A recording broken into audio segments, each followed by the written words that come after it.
If you go through Nepal's cricketing journey, for me, I spent almost 2 decades captaining Nepal from Division 5 to becoming an ODI country, and now when we look back at the timeline of where Nepal cricket reached, it's almost impossible to think of the fact that there is no stopping of where we are heading towards. But at the same time, it's very, very important for us to understand that there's a way of how we want to move ahead.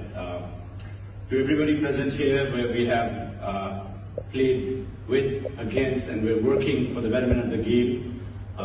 The Festival of the Himalayas, the Nepal Premier League last year was phenomenal in every sense. Why? Because it has now captured the imagination, not just everybody inside of Nepal, but people from outside of Nepal as well. Our cricketing history says that we played 2 World Cups now. We played the Asia Cup, obviously our women's under-19 team recently playing the World Cup. Even in the Asia Cup, we managed to beat Pakistan. And of course, last year in 2024, we lost by 1 run to South Africa. And the 8,000 Nepalese at the Dallas Cricket Stadium showed what Nepal cricket and what its strengths are all about.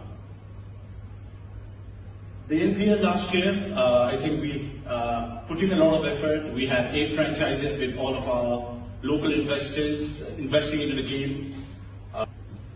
We had some of the biggest stars that are there available to come and play.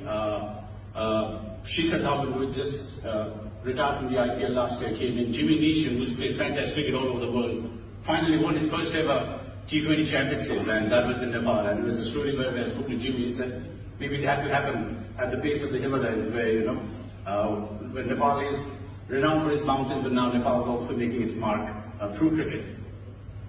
We had Mr. Brian Charles Lara, who was there. I think he made a huge impact. We had almost all of our former prime ministers, and everybody coming to the cricket grounds. We had some of the most passionate cricket fans in the world.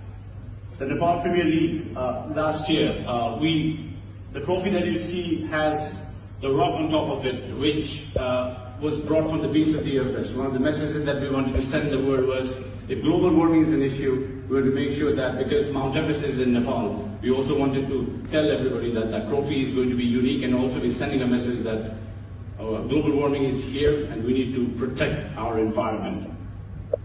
The biggest aspect where we partnered up with some of the biggest game makers, game changers. It took a lot of effort for our generation from Division 5 to climb up the ladder to reach ODI status, and it's only growing forward. Why? Because the kind of anticipation that we have seen, that we now want to envision ourselves of becoming a test playing country. How that is going to happen? We have the fans, we have the support of the government. For the very first time after the inception of the NPL, the government actually doubled the budget for sports, and all of the local influences that are there, part of the Nepal Premier League, and everybody around. The fan base was something else.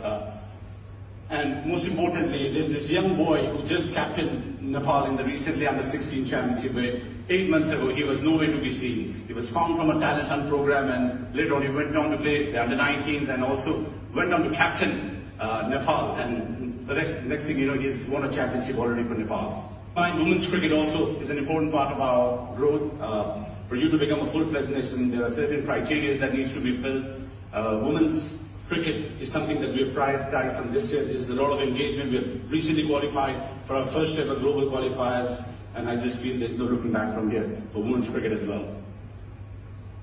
And of course, the Prime Minister and the government are currently putting in a lot of money to build our very own first ever flood-lit stadium. There's money being put in, there's investment from local. As you see, the vision ahead is obviously we want to keep pushing ourselves. We also introduced red ball cricket into our structure. I know red ball cricket is not talked about, but last year in our domestic cricket we managed to get the top 4 teams from our premier domestic tournament to play the red ball format. Franchise cricket will give you money, but if you're thinking about growing the game, I think red ball cricket is something that we really need to focus on. Nepal is ready for the big stage. As a former cricketer now, having got this opportunity to lead Nepal cricket, there are so many stories around what we have achieved. once upon a time, people never believed that Nepal could ever play any World Cup in any sport. But back in 2014, when our generation got into the World Cup, and it took us 10 years, and between we became an ODI country, and now, having played the World Cup last year, the qualifiers coming in this year, there is huge anticipation over where Nepal cricket is heading towards. We have support from everybody, we have support from the ICC, and we just hope we can keep growing on this momentum.